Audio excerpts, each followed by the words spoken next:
It was 1971. The world needed faith, but not religion. It needed people, but it only had movie heroes. And then he appeared on the screen, Chaim Topol.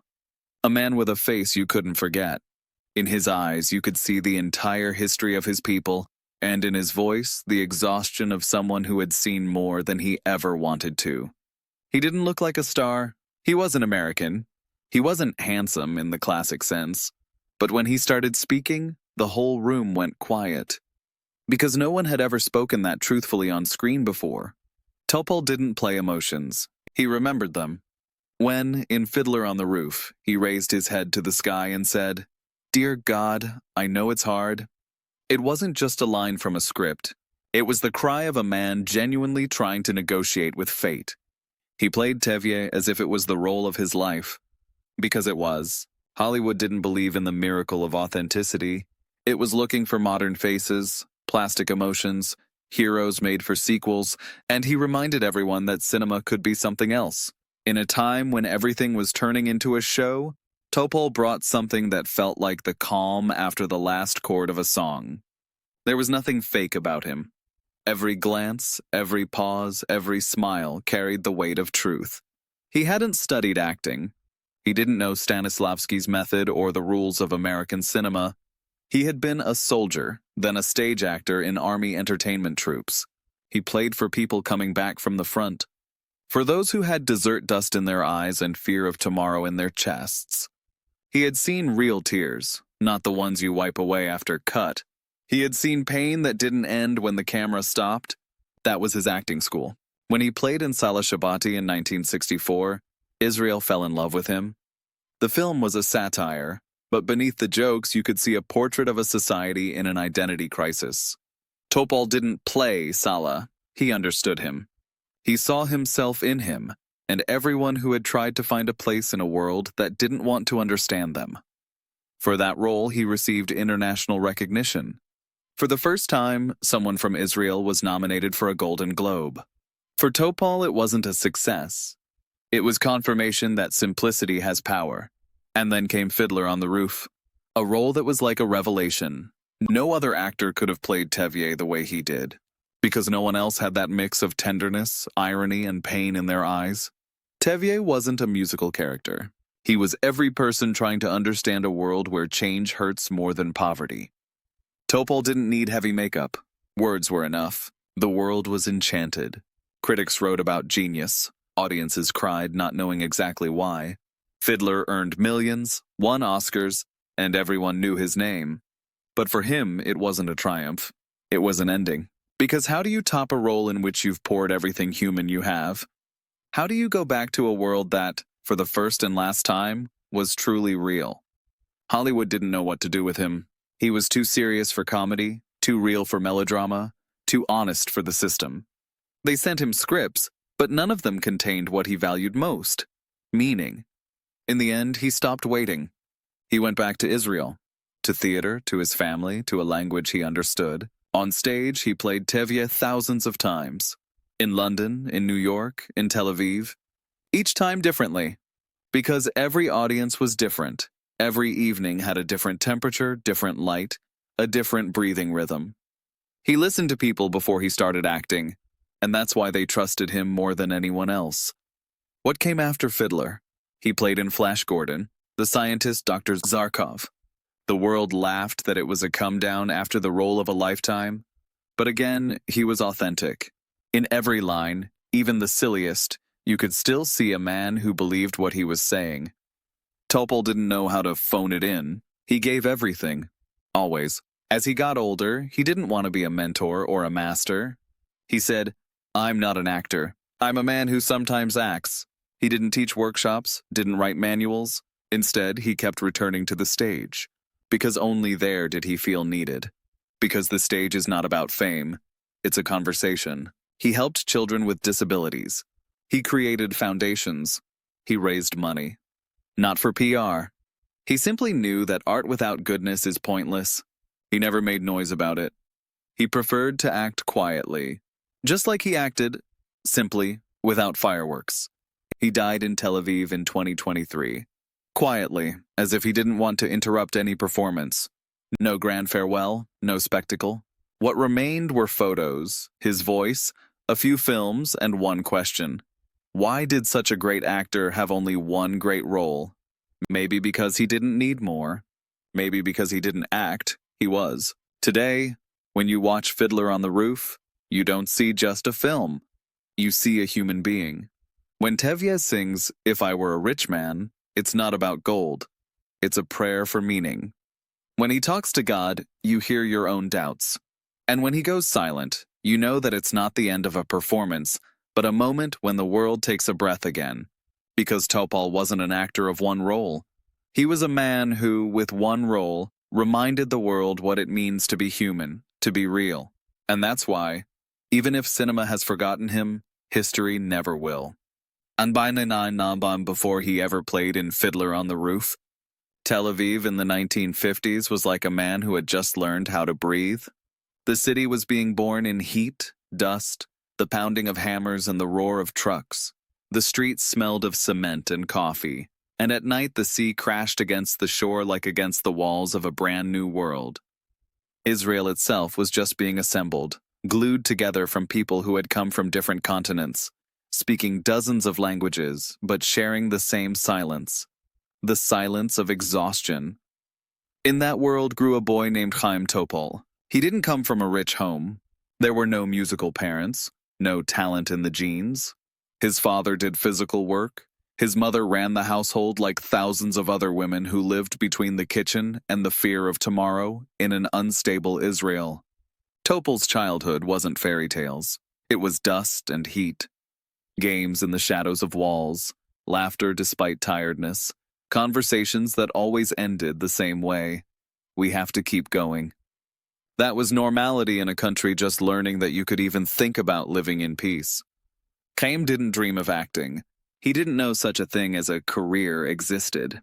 His world ended at the corner of his street. He wanted to help his parents, to have food on the table, to be useful. No one was talking about self-realization back then. Life was simpler. Survive the day, earn a few coins, help your neighbor. But underneath that daily grind, something was brewing. A sense that words could have power. When he was a teenager, he performed in front of people for the first time. Not in a theater, not at school. In a courtyard, among friends. He told jokes. They started laughing. That was the first time he realized his voice could change something. Not money, not politics. Just a few sentences spoken with a rhythm that nobody else could find. A smile, a pause, then laughter. That's how his language was born. When he joined the army, no one imagined that it would be the army that turned him into an actor. In the Israeli army there was theater, not to entertain the generals, but to give soldiers something that resembled normal life.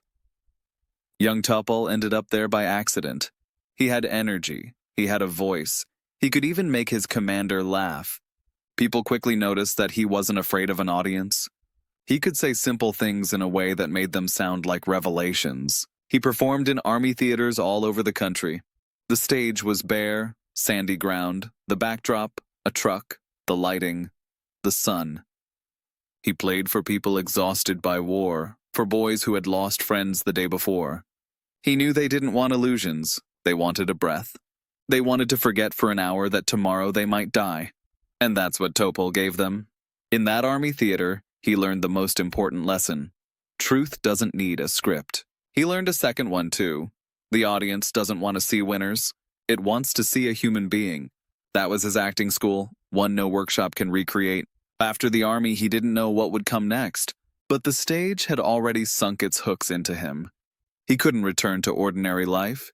He needed an audience like air. That's when he joined the Hamatate Theater in Tel Aviv, a cabaret that was a mix of politics, satire, and street chaos. It wasn't theater in the elegant sense. It was a living organism, where every performance was half improvised, and every joke could land you in trouble with the censors. At Hamatate, Topol found his voice, not in English, not in French, in human. He talked like a neighbor, laughed like a laborer, cried like someone who truly knew what he was talking about. People loved him because they knew he wasn't pretending. They saw themselves in him. Over time, he stopped being an actor and became the voice of the city. Tel Aviv back then was a place of paradox, poor but proud. No one had anything, yet everyone had hope. That's what his shows talked about the absurdity of life, the stupidity of politicians, the ridiculousness of ambition, and about the fact that despite everything, it was still worth getting up in the morning and trying again. On stage, he was unlike anyone else. He didn't pull faces, didn't fake emotions. He was simple, rough, but in that roughness, there was power. People couldn't explain why they liked him. They just knew he was real. That's how his path began. He didn't yet know that in a few years, he would play a role that would make him immortal. He didn't yet know that those jokes in army theater would grow into a philosophy of acting that no one had seen before. But he already felt that his job wasn't to make people laugh. It was to remind them that in every laugh there's sadness, and in every sadness there's a spark of laughter. That's where his Tevye would come from. From those evenings in the desert, those talks over tea, those moments when a joke was the only way to discharge sorrow. It wasn't an accident that he was chosen. It was the consequence of a life. Before he became an icon, he was someone you could easily overlook. Modest, quiet, but with a spark in his eye. He didn't need attention. He needed meaning. And that's why his story doesn't start in Hollywood, but on a desert stage under a canvas roof, among soldiers who clapped not because it was good, but because for a moment they felt alive again. Biography, the next decade brought even more chaos to Israel. The streets of Tel Aviv were full of sounds, people, promises, and unease. Posters for a new beginning hung on the walls, while in the homes people spoke in 10 different languages trying to build one sentence, one state, one identity. In that chaos, Chaim Topol moved freely. He didn't need order to understand life. He had the irony and calm of someone who can laugh at his own fate. He worked at Hamatate, a theater that was like a mirror of the country, messy, honest, political, funny, and sad all at once. They performed about everything: poverty, war, the absurdity of everyday life. The audience loved him for his honesty. When he spoke, they fell silent. When he fell silent, they listened even harder. One day someone offered him a film role. The script was simple, maybe too simple. The story of an immigrant who arrives in Israel and tries to find his footing. The title was Salah Shabati. No one expected this little comedy to become a legend. Topol read the script and immediately saw it was more than just jokes. In Salah, he saw the people he'd known since childhood, the ones who came with a suitcase and a dream that this time, life would be different. On set, he behaved the same way he did in life. He didn't pretend. He didn't build a role. He simply existed. He walked slowly, spoke with pauses, as if every word had to think before leaving his mouth. The director didn't correct him. He knew he was watching something you can't direct. The camera loved his face. It contained everything: comedy, tragedy, history, and the everyday. Salah Shabati became the first Israeli film the whole world could understand. Audiences laughed where it was bitter and fell silent where it was too true. Topol created a character who was both a victim and the narrator of his own downfall. People said Salah was all of us, a bit naive, a bit clever, always caught between faith and resignation. The film brought awards, nominations, money, but success didn't change Topol. He still walked the same streets, drank coffee in the same cafes, laughed at the same jokes. When asked about fame, he said it was just noise. He said that on stage he felt truth, and in cinema only light. So he went back to theater. There he understood that his strength wasn't performance, it was presence. He didn't need to become anyone else. It was enough to be himself. People trusted him more than directors and critics. They saw a man with no masks. Israel needed such a voice. When the offer came to play Tevye in Fiddler on the Roof, everything clicked into place. It was a natural extension of his life. Tevye had the same laughter through tears, the same wisdom of simplicity. Topol didn't have to invent anything. He just had to remember. Salah was the beginning. Fiddler was going to be eternity. When Topol got the Fiddler script, he didn't yet know it would change his life. He read a few pages and understood this wasn't a role. It was a mirror. Tevye was like him, a man suspended between faith and doubt, laughter and exhaustion, simplicity and a wisdom you can't learn at school. The directors wanted someone older, more famous, more filmic. He was young, unknown. He didn't even have an American agent. But when he opened his mouth, he didn't have to prove anything. One line was enough. The room went silent. Norman Jewison looked at him and knew this was the man. Not because he acted best, but because he didn't act at all. There was no room for fakery on set. Yugoslav villages stood in for Anatevka, and the dust and cold were real. Topol didn't need makeup to look tired. He was tired. He worked long days, often in mud and rain, with buckets of real milk and real tears in his eyes. When he said, "Dear God, why me?" it wasn't the lines speaking. It was a man who knew exactly how heavy life can be. The camera saw all of it. He didn't raise his voice, didn't play with big gestures, didn't chase effects. His strength was silence. With a single look, he could say everything that can't be written into a script. In every scene, he was fully present. When he laughed with his daughters, he really laughed. When he went silent after bad news, he really hurt. The camera couldn't leave him. On set, they said he was like the shadow of the character he played. He never stepped out of Tevye. Not because he was a fanatic, but because Tevye and Topol were essentially one person. Both loved their families above all. Both believed in God but had 1,000 questions. Both knew life is hard, yet worth laughing at. Directors were fascinated by his intuition. While other actors asked where the scene was going, he just started talking. No one knew exactly what he would do, but it always worked. He could improvise like someone who knows truth better than the script. He was natural, unpredictable, authentic. People on set said the camera wasn't filming Topol. It was reflecting in him. After the premiere, no one was prepared for what happened. People walked out of the cinema in silence, not because the film was sad, but because it touched something you don't say out loud. Everyone saw something of themselves in Tevye. A father worried about his daughters, a person arguing with God and getting fewer and fewer answers. Topol became a symbol. Not just an actor, but the voice of an entire generation. He was a bridge between the old world and the new, between tradition and modernity.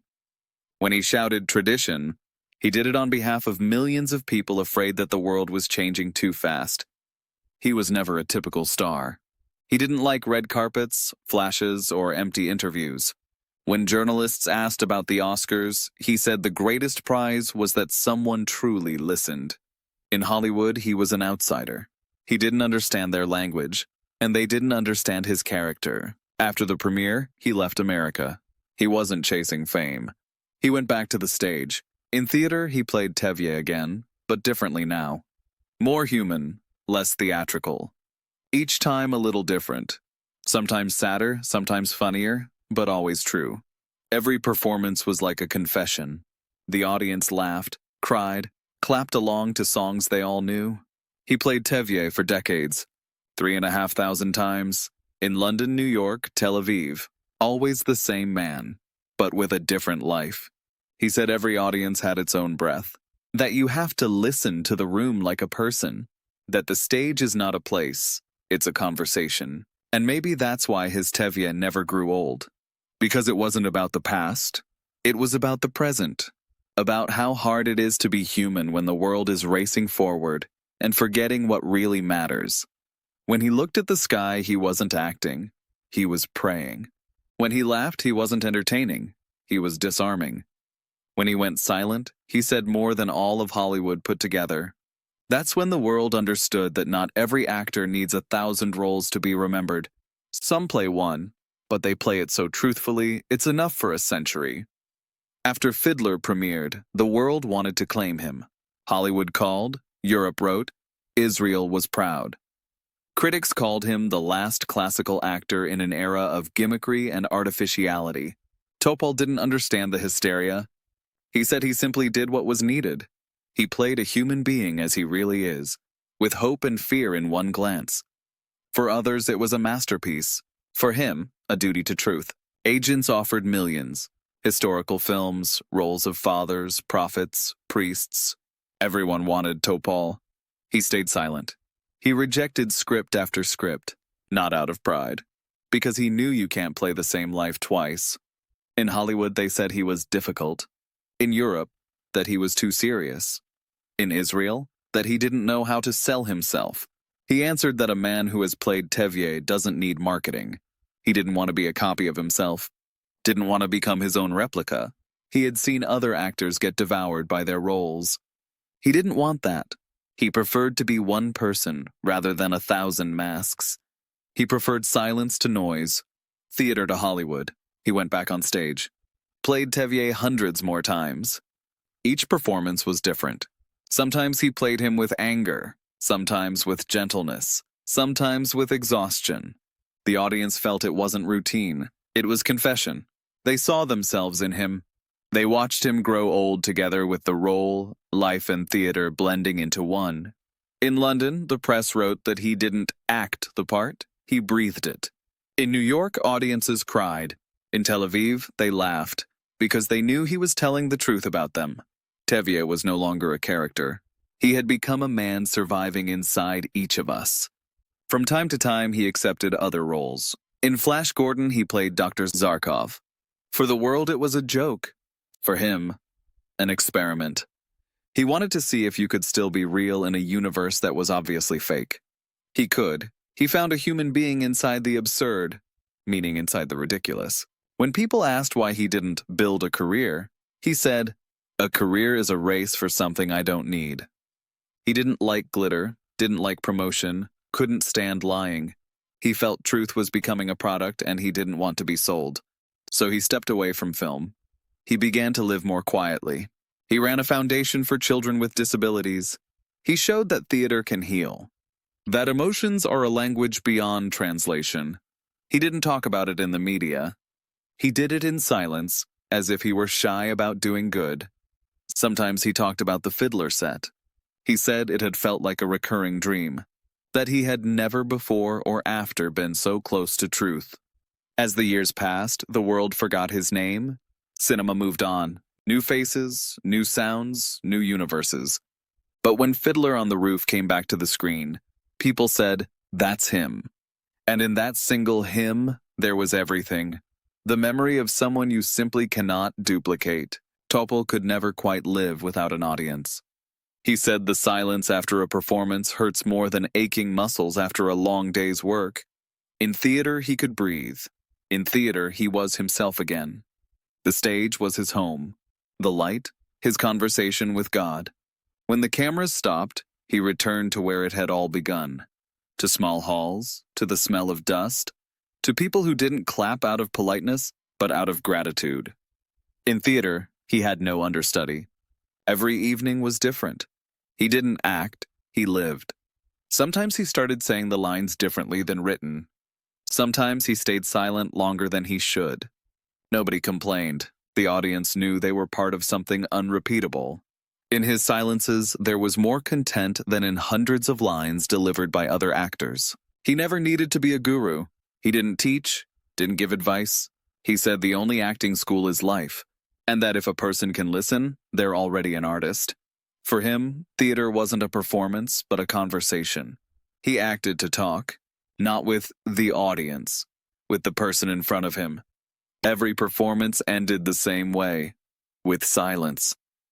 Not because the audience didn't know what to do, but because they didn't want it to end. When he walked off stage, no one clapped right away. Everyone waited for the air to come back into the room. Over time, he became an icon. Not thanks to marketing, thanks to presence. Young actors spoke of him with respect, as of someone who had already walked through everything that awaited them. Sometimes they came backstage to ask how to act truthfully. He answered, "You don't act it. Truth just happens." He was demanding of himself. He never wanted the audience to pity him. He wanted them to think. He said theater isn't therapy, it's a mirror. A mirror where everyone sees what they fear. For him, The stage was a place where a person could meet themselves without pretending. In the years that followed, he acted less often, but more deeply. There was something in his eyes you can't learn, the quiet of a man who has already said everything he needed to say. When he sang, his voice wasn't perfect, but it was real. When he joked, the laughter was short but honest. When he fell silent, the audience straightened in their seats as if they wanted to give him their breath. He didn't need a director. He didn't need prompting. He played from memory, from the rhythm of life. He said every word he'd been repeating for years had a different weight now because the world changes, and so does the person saying it. For him, theater was a constant dialogue with a world that sometimes listens and sometimes pretends to sleep. When Fiddler was performed for the 3,000th time, someone asked if he wasn't bored. He smiled and said, "You can't get bored of a conversation with God." And that's why people kept coming back, not for the music, not for the actor, for the human being.